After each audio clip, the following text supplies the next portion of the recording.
충신대 총장을 지낸 이재서 교수님은 본래 작가를 꿈꾸는 소년이었습니다. 그런데 15살이 되던 해에 열병을 앓아 후유증으로 눈이 나빠집니다.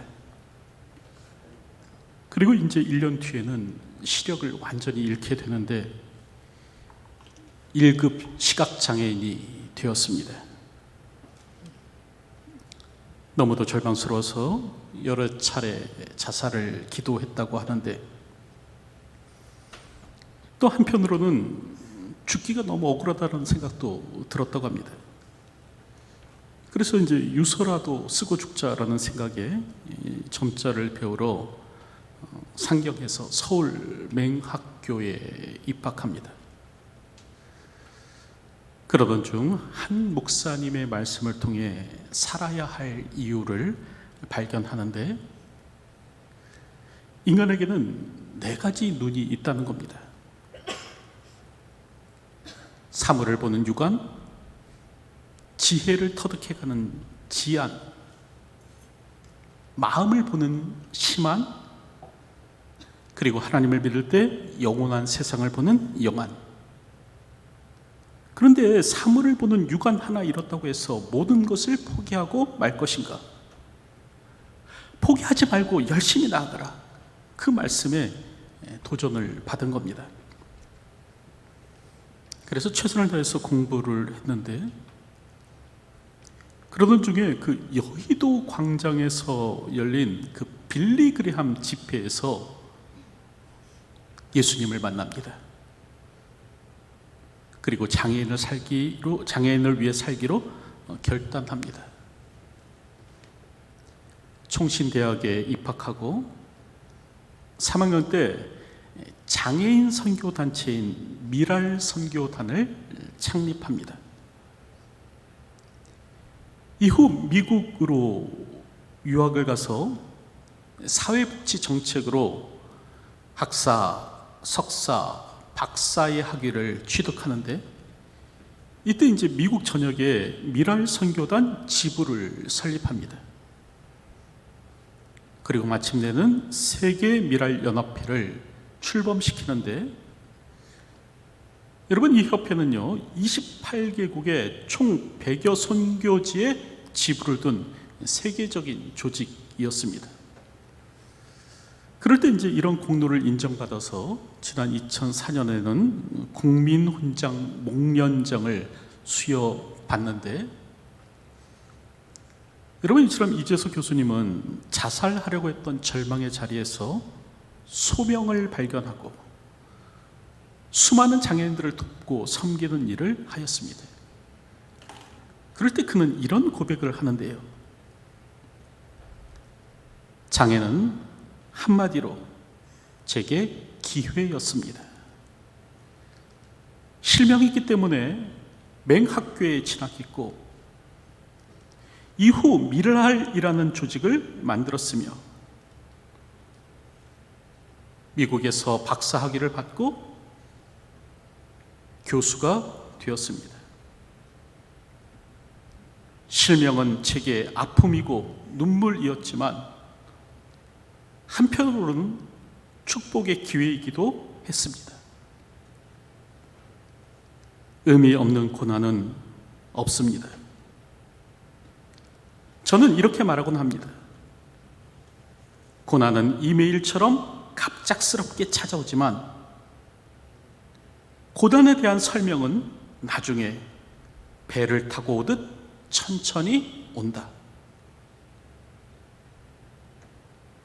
그러나 조금만 인내하고 견디면 그 고난에 어떤 의미가 있었는지 분명히 알게 될 것입니다. 여러분, 고난은 오늘 우리 삶 가운데 갑작스럽게 찾아오곤 하죠. 하지만 그럴지라도 오늘 우리가 조금만 인내하고 견디면 우리는 그 고난에 어떤 의미가 있었는지 알게 될 것입니다.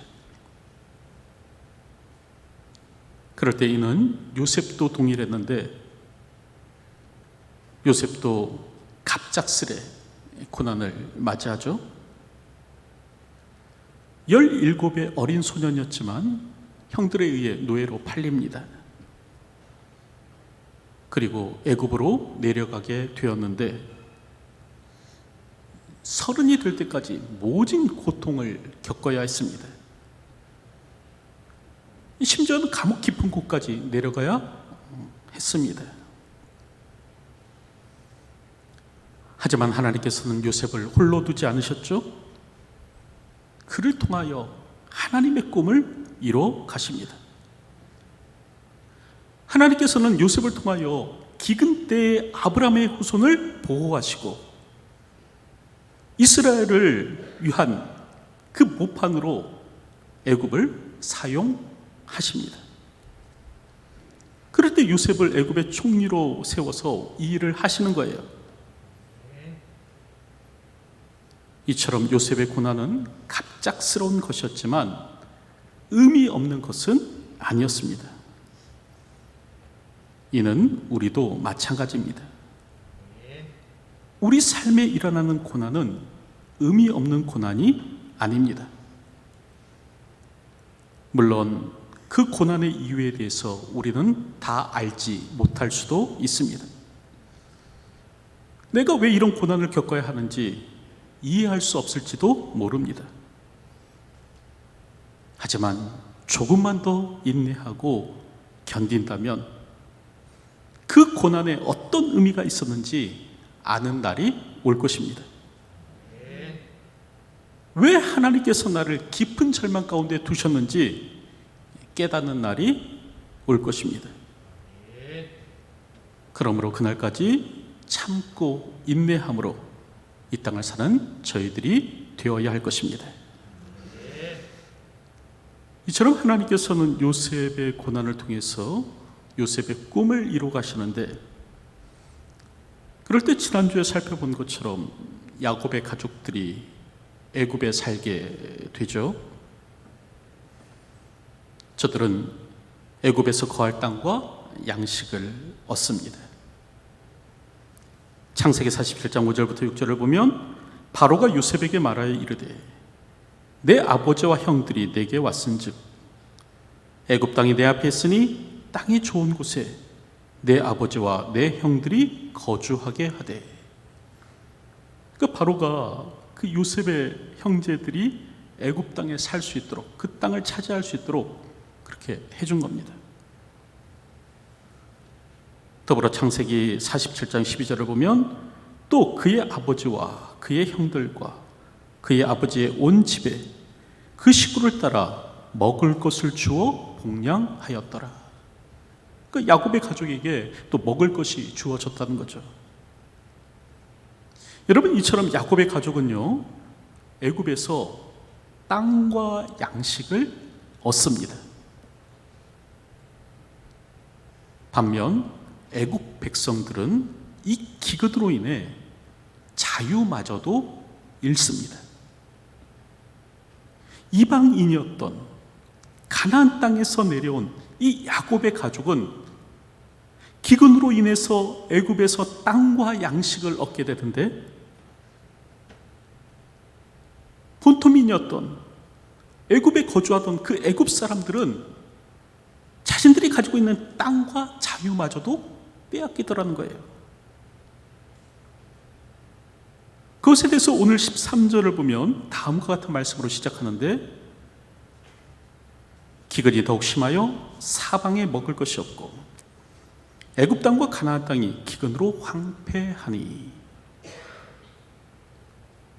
기근이 더욱 심한 겁니다. 점점 악화 일로로 가는 겁니다. 상황이 조금씩 나아지는 것이 아니라 점점 나빠져 갑니다. 그 흉년이 너무 심함으로 이전 풍년을 이 땅에서 기억하지 못하게 되리라 라는 이 요셉의 예언이 그대로 이루어지는 겁니다.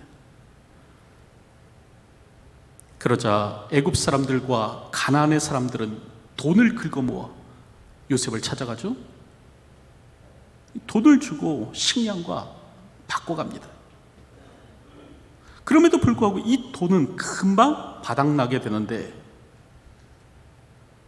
그러자 저들이 요셉을 찾아와 말을 하죠. 돈이 떨어졌사오니 우리에게 먹을 거리를 주소서. 어찌 주 앞에서 죽으리이까. 그러자 요셉은 저들이 가진 그 짐승과 식량을 바꿔줍니다. 그럼에도 불구하고 기근이 끝나지 않는 거예요. 이에 사람들은 다시 찾아와 말을 합니다. 우리가 주께 숨기지 아니하나이다. 우리의 돈이 다하였고 우리의 가축대가 주께로 돌아갔사오니 주께 낼 것이 아무것도 남지 아니하고 우리의 몸과 토지뿐이라. 우리가 어찌 우리의 토지와 함께 주의 목전에 죽으리이까. 우리의 몸과 우리의 토지를 먹을 것을 주고 사소서. 우리가 토지와 함께 바로의 종이 되리니 우리에게 종자를 주시면 우리가 살고 죽지 아니하며 토지도 황폐하게 되지 아니하리이다. 다시 말하면 자신들의 몸과 토지를 팔겠다는 겁니다. 그러니 식량을 달라. 이에 요셉은 저들의 자유와 토지를 받고 식량을 제공합니다. 이로 인해서 애굽의 모든 사람들이 바로의 종이 되게 되는데, 창세기 47장 21절을 보면 요셉이 애굽 땅 이 끝에서 저 끝까지의 백성을 성읍들에 옮겼으나 라고 말씀하는데, 여러분 이 말씀을 공동번역 성경은 이렇게 번역합니다. 그리고 온 이집트에 사는 백성들은 다 그의 종이 되었다.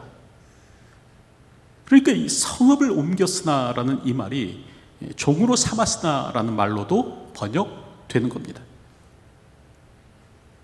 여러분 이처럼 오늘 성경을 보면 기근으로 인해서 애굽 사람들은 모든 것을 잃습니다. 돈도 잃고 가축도 잃고 땅도 잃고 자유도 잃고 저들이 가진 모든 것을 잃는 반면에 여러분 야곱의 가족들은요 오히려 기근으로 인해서 땅도 없고 양식도 없더라는 거죠. 그렇다고 한다면 까닭이 무엇인가? 왜 애굽 사람들은 모든 것을 잃는 반면 야곱의 가족들은 땅도 없고 양식도 없는가? 이유는 하나님이십니다. 야곱의 가족에게는 그 약속하신 바를 친히 이루시는 하나님이 계셨기 때문입니다. 우리가 알듯 하나님께서는 애굽으로 가는 야곱에게 말씀하시죠. 나는 하나님이라. 내 아버지의 하나님이니 애굽으로 내려가기를 두려워하지 말라. 내가 거기서 너로 큰 민족을 이루게 하리라. 내가 너와 함께 애굽으로 내려가겠고. 하나님께서는 내가 너와 함께 애굽으로 가겠다 말씀하신 겁니다. 큰 민족이 되게 하겠다 하시는 거죠. 그리고 그 결과 이 야곱의 가족은 애굽에서 거할 땅도 없고 먹을 양식도 얻게 되는 겁니다. 다시 말하면 애굽의 거할 땅과 양식은 하나님이 그들과 함께 하신 결과였습니다. 반면 애굽 백성에게는 하나님이 없었죠. 저들에게는 저들을 보호할 보호자가 없었습니다. 그럴 때 이게 하나님의 백성과 세상 사람 사이의 차이입니다. 특별히 하나님은요 언제 어디서나 자기 백성과 함께 하십니다. 이는 아브라함이 그랬죠. 그래서 블레셋 왕 아비멜렉은 아브라함을 향해서 내가 무슨 일을 하든지 하나님이 너와 함께 계시도다 그렇게 말을 합니다. 또 이는 이삭도 그러했는데요. 창세기 26장 28절을 보면 블레셋 왕 아비멜렉이 여호와께서 너와 함께 계심을 우리가 분명히 보았으므로 그런 말을 합니다. 그리고 이는 야곱도 마찬가지였습니다. 야곱은 내게 응답하시며 나의 가는 길에서 나와 함께 하신 하나님께서 라고 고백합니다. 그리고 이는 요셉도 마찬가지였는데요. 성경을 보면 여호와께서 요셉과 함께 하심으로 그가 형통한 자가 되어 그 주인 애굽 사람의 집에 있으니 라고 말씀합니다. 여러분, 이처럼 하나님께서는요, 언제 어디서나 자기 백성이 있는 곳에 함께 하시는데, 여러분, 이는 오늘 우리도 그러합니다. 오늘 우리에게도 하나님은 함께하여 주십니다. 그래서 마태복음 28장 20절을 보면 뭐라고 말씀합니까? 볼지어다 내가 세상 끝날까지 너희와 항상 함께 있으리라. 내가 너희와 항상 함께 있으리라 라는 것이 하나님의 약속입니다. 우리에게는 하나님이 계십니다. 우리에게는 보호자가 계십니다. 이게 우리와 세상의 차이입니다. 그리고 오늘 우리와 함께 하시는 그 하나님은 오늘 우리는 약할지라도 그분은 강하십니다. 하나님은 우리 뒤에서 우뚝 솟은 산처럼 우리를 지켜 보호하여 주실 것입니다. 하나님은 내가 너와 함께 하겠다 약속하셨습니다. 또 친히 싸워주시겠다, 보호하여 주시겠다 말씀하셨습니다. 그러므로 오늘 우리는요, 세상 앞에서 주눅 들 것이 없습니다. 스스로를 메뚜기처럼 여기면서 살아갈 필요가 없습니다. 우리가 두루다니며 정탐한 땅은 그 거주민을 삼키는 땅이요, 거기서 본 모든 백성은 신장이 장대한 자들이며 거기서 네피림의 후손인 아낙 자손의 거인들을 보았나니 우리는 스스로 보기에도 메뚜기 같으니 그들이 보기에도 그와 같을 것이니라. 여러분, 이런 말 해서는 안 된다는 거죠. 우리는 결코 망하지 않을 것입니다. 사방으로 우겨쌈을 당하여도 쌓이지 아니하며 거꾸로 뜨림을 당하여도 망하지 않을 것입니다. 하나님은 자기 백성을 반드시 보호하십니다. 자기 백성을 반드시 지켜주십니다. 하나님의 사람은 결코 망하지 않습니다. 하나님의 사람은 하나님의 특별한 보호와 인도 가운데 산다라는 것이 성경의 말씀입니다. 오늘도 이 같은 사실을 믿으시는 분들이 되시기 바랍니다. 이처럼 오늘 성경을 보면 기근이 지속되자 애굽 사람들은 돈과 가축과 땅과 자신이 가진 몸을 가져와서 결국 이제 식량과 받고 가는데, 그럴 때 요셉은 그 걷어들인 돈을 바로의 궁으로 가져갑니다. 그리고 이제 애굽의 모든 토지를 사서 다 바로에게 바치죠. 이로 인해서 애굽의 왕 바로는 엄청난 부자가 되는데, 애굽의 모든 것이 이제 다 바로의 소유가 되고 애굽 사람들은 바로의 종이 됩니다. 그랬을 때 이렇게 된 까닭은 뭐냐면, 바로가 이렇게 된 까닭은 뭐냐면 그것은 그가 요셉을 선대하였기 때문이다 라는 겁니다. 여러분, 바로는 요셉이 꿈을 해석했을 때 파격적인 발탁을 합니다. 요셉을 애굽의 총리로 삼고요, 그리고 또 요셉에게 아내를 얻어줍니다. 형들이 왔다는 소식을 들었을 때는 그의 가족들을 애굽으로 초청하고, 또 요셉의 형들이 고센 땅에 거하겠다라고 했을 때는 그들의 요청을 흔쾌히 들어줍니다. 그리고 심지어 이제 자신의 짐승까지도 저들에게 맡기죠. 이처럼 오늘 성경을 보면 바로는 요셉을 선대하는데, 여러분, 그럴 때 하나님께서는 어떻게 하는가? 바로를 축복하시더라는 거예요. 애굽의 모든 것이 바로의 소유가 되고 애굽의 모든 사람이 바로의 종이 되도록 하시더라는 거죠. 그럴 때 이는 일찍이 하나님께서 아브라함과 그의 후손에게 하신 말씀, 다시 말하면 너를 축복하는 자에게는 내가 복을 내리고 너를 저주하는 자에게는 내가 저주하리니 땅의 모든 족속이 너를 인하여 복을 얻을 것이니라. 이 말씀이 바로의 삶에서 그대로 이루어진 겁니다. 너를 축복하는 자를 내가 축복하겠다라는 그 하나님의 말씀, 그 약속이 여러분 바로에게서 그대로 성취된 것이죠. 성경은 그것을 우리에게 지금 말씀하여 주는 겁니다. 그럴 때 너를 축복하는 자에게는 내가 복을 내리고 너를 저주하는 자에게는 내가 저주하리라 라는 이 약속의 말씀은 오직 아브라함에게만 적용되는 것은 아닙니다. 여러분 오늘 본문을 보십시오. 요셉에게도 적용되잖아요. 다시 말하면 믿음으로 아브라함의 언약에 참여한 모든 사람들에게 미치는 약속이다라는 것이에요. 그래서 갈라디아서 3장을 보면 바울이 그렇게 말을 하는데, 그런즉 믿음으로 말미암는 자들은 아브라함의 자손인 줄 알지어다. 여러분 누가 아브라함의 자손입니까? 믿음으로 말미암는 자들. 다시 말하면 믿는 자들이 다 아브라함의 자손이라는 거예요. 그럴 때 그러므로 믿음으로 말미암는 자들은 믿음이 있는 아브라함과 함께 복을 받느니라. 바울이 그렇게 얘기하는 거예요. 그러므로 아브라함이 받은 그 복은 오늘 우리에게도 주어집니다. 다시 말하면 하나님께서는 오늘 우리를 축복하는 자를 축복하시고 우리를 저주하는 자를 저주하신다는 거예요. 그러므로 담대함으로 살아가시기 바랍니다. 우리 뒤에는 하나님이 계십니다. 하나님께서 우뚝 솟은 산과 같이 오늘 우리를 보호하여 주십니다.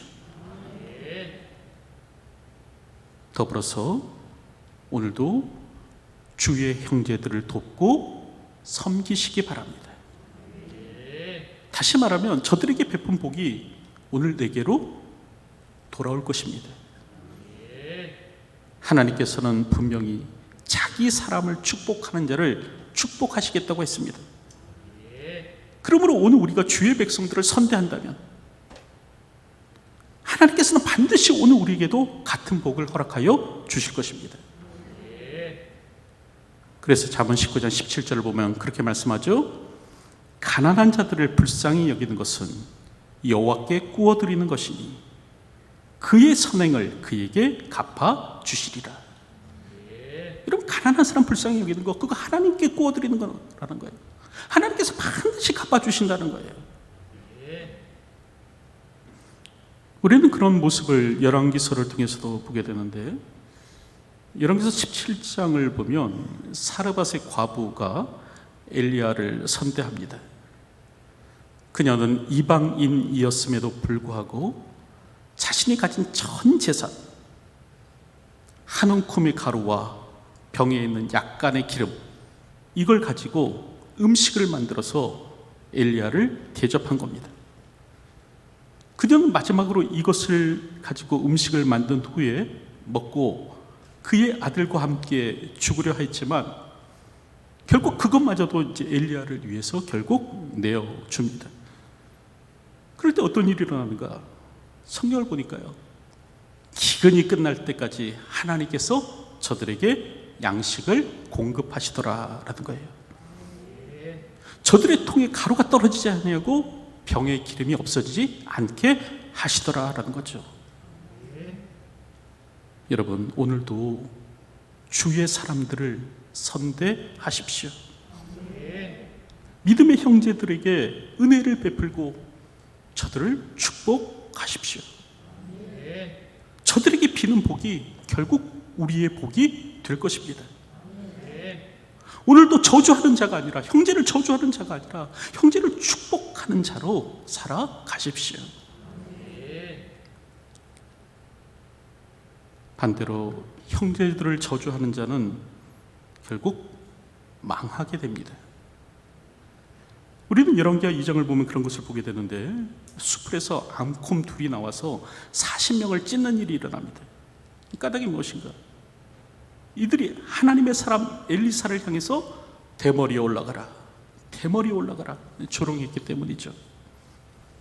다시 말하면 타인을 향한 저주와 조롱은 결국 내 머리로 돌아오더라는 거예요. 우리는 다른 사람을 저주하는 자가 아니라 타인의 복을 빌며 살아가는 사람이 되어야 할 것입니다. 하나님께서는 자기 백성을 축복하는 자를 축복하시며 저주하는 자를 저주하시는 분이시기 때문에 그렇습니다.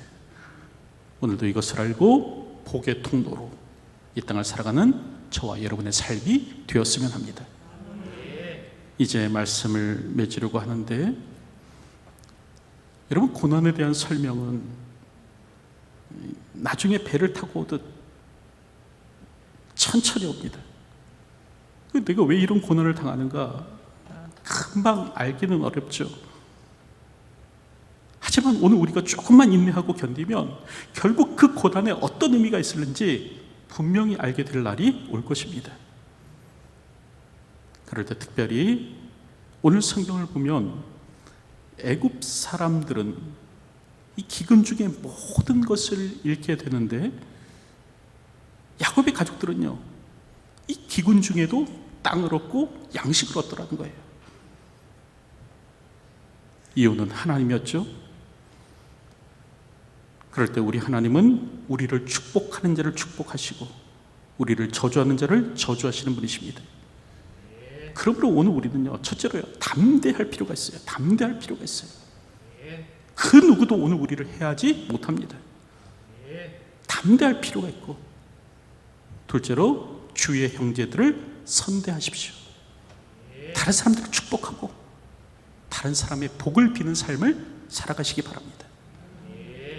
오늘도 주어진 삶을 살아갈 때 이러한 삶을 살아가는 저와 여러분들이 되시길 주님의 이름으로 축원드립니다. 기도하겠습니다. 오늘도 주의 말씀을 따라 사는 자가 되기를 소원합니다. 오늘도 생명의 말씀을 쫓아 사는 인생 되게 하여 주시옵소서. 선포되는 말씀 이 시간 다시 한 번 더 마음판 가운데 새기며 살게 하여 주시고, 오늘도 이 말씀 붙들고 살아내는 저희들이 되게 하여 주시옵소서.